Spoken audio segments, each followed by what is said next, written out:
कश्मीर में आपने कहा कि 30 साल पहले सोवियत रशा वहाँ से गया, 30 साल के बाद में आज अमेरिका वहाँ से गया, और उनके जाने के बाद वो जो जिहादी वहाँ की एक मुख्यमंत्री है, जिसके बाप ने हिंदू कश्मीरी पंडितों का नरसंहार कराया, देश के गृह मंत्री रहते हुए 1989 में वो बना, 90 और 91 में ये सब हुआ।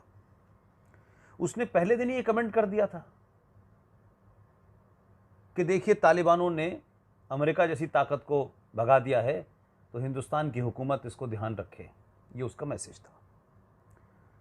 और उसके बाद ये फिर धीरे धीरे किलिंग बढ़ी, और एक बार, क्योंकि एक तो वहाँ है ही नहीं, बहुत कम रह गए कश्मीरी हिंदू पंडित, कोई बहुत बड़ी तादाद में नहीं है, तो सरकार ने जो भी कुछ पिछले दिनों किया है, एक तो उसको डैमेज करना है, दूसरा एक डायमेंशन और है साथ में कि भारत के जो दो बॉर्डर स्टेट हैं, खासतौर से जहां पाकिस्तान से लगते हैं, चाहे वो जम्मू कश्मीर हो या पंजाब हो, आपने देखा पंजाब के अंदर किस तरीके से कॉरिडोर के दरमियान एक क्रिकेट से एक कॉमेडियन बना, और कॉमेडियन बन के फिर वो पार्टी का उनका नेता बना, और वो पाकिस्तान गया, फिर वो बाजवा के गले लगा और वहाँ जीवे जीवे पाकिस्तान के नारे लगाए।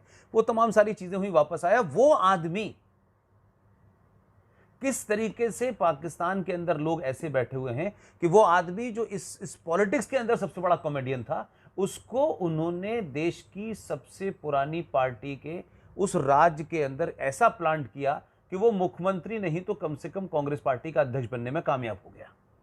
और जो नेशनलिस्ट आदमी था कैप्टन अमरिंदर सिंह, उसको पंजाब की गद्दी छोड़नी पड़ी।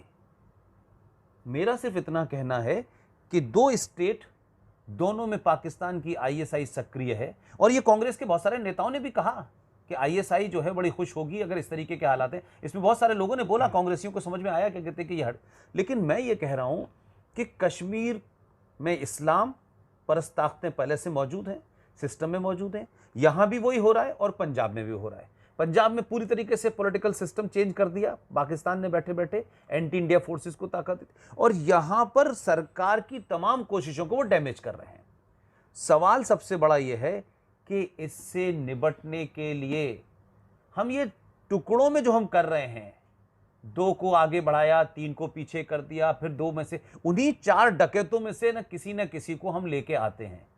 क्या कश्मीर को परमानेंटली ये पॉलिटिशियंस के हाथ से निकाल करके जो आपने उसको एक यूनियन टेरिटरी घोषित कर दिया है, तो ये चुनाव की राजनीति में आप जाते क्यों हैं? इसको 10 साल तक ऐसे ही रखा जाए ताकि केंद्र सीधे तौर पे दखल कर सके, क्योंकि हमारे पैसे से ये पलते हैं, हमारे पैसे से बड़े होते हैं, और वहां anti India, anti Hindu, anti Sanatan forces को के खिलाफ काम करते हैं।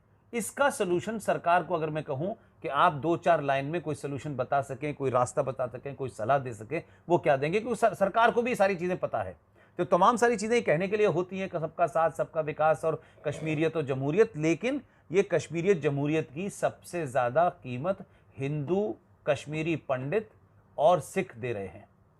जी पुष्पेंद्र जी, आपने कभी इस बात पे गौर किया है कि पाकिस्तान के साथ हमारा बॉर्डर फेंसिंग है, बांग्लादेश के संदर्भ में भी हमारी बॉर्डर फेंसिंग है, ज़्यादातर बन चुका है, कुछ थोड़ा हिस्सा बाकी है। आखिर हम क्यों फेंसिंग बनाते हैं और ये मुल्क क्यों नहीं फेंसिंग बनाते? कभी इस बात पे हिंदुस्तानियों को गौर करना चाहिए। करोड़ों करोड़ों रुपया हमने खर्चा किया बॉर्डर फेंसिंग पे। मैं बॉर्डर फेंसिंग पे मैं वहाँ पे अपनी सेवाएं दे चुका हूँ। वो भी दौर देखा जब बॉर्डर फेंसिंग नहीं था, तो पाकिस्तानी बड़े वो हर्ष के अंदाज में वो कहते थे कि तुम बनाओ। आखिर वो क्यों नहीं बॉर्डर फेंसिंग की उनको ज़रूरत महसूस हुई? इसका कारण क्या है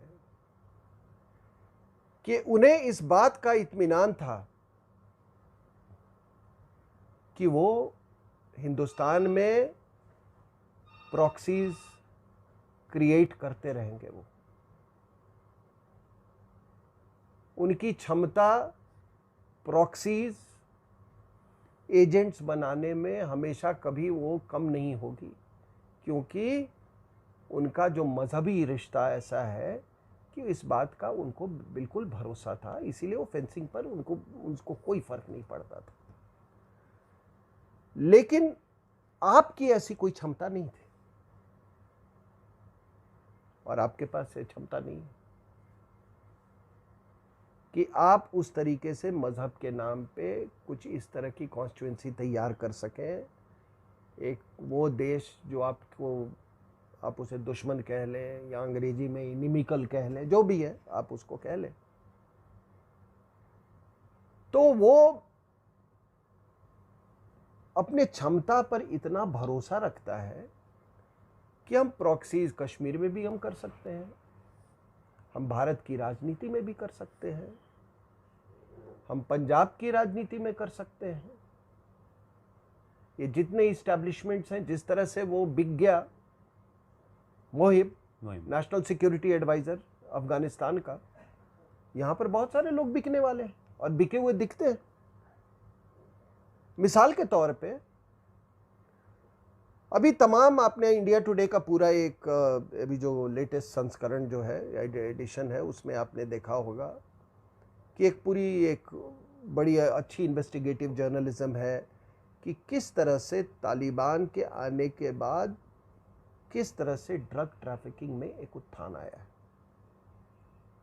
अब आप इसको किस तरह से जो मुंबई में हो रहा है उससे आप जोड़ के देखें, नहीं देखें, लेकिन इतना मैं जरूर कहूंगा कि कौन है, किसका बेटा है, बाप को भी कभी बहुत चेक किया था एयरपोर्ट पे अमेरिका में, तो वहाँ वो भारतीय उसका वास्ता देने लगे। लेकिन मेरी अपनी जानकारी है कि उनको संदेह की नज़रिए से देखने के पीछे कुछ बहुत बड़े कारण थे, बस इतना ही मैं कह सकता हूँ। आज उसका बेटा पड़ा गया, तो ये तो एनसीबी की कार्रवाई होती रहती है। अभी वो गुजरात के पोर्ट पे हुआ ऐसा बहुत बड़ा सीजर हुआ है। वो कंटेनर वो टैल्क पाउडर जिससे बनता है ना, उसके पत्थर आते हैं अफगानिस्तान से, उसमें वो हीरोइन का एक बहुत बड़ा हुआ है। हमारे सदर्न कोस्ट में अभी एक बहुत बड़ा वो सीजर हुआ है ड्रग्स का। उसके एक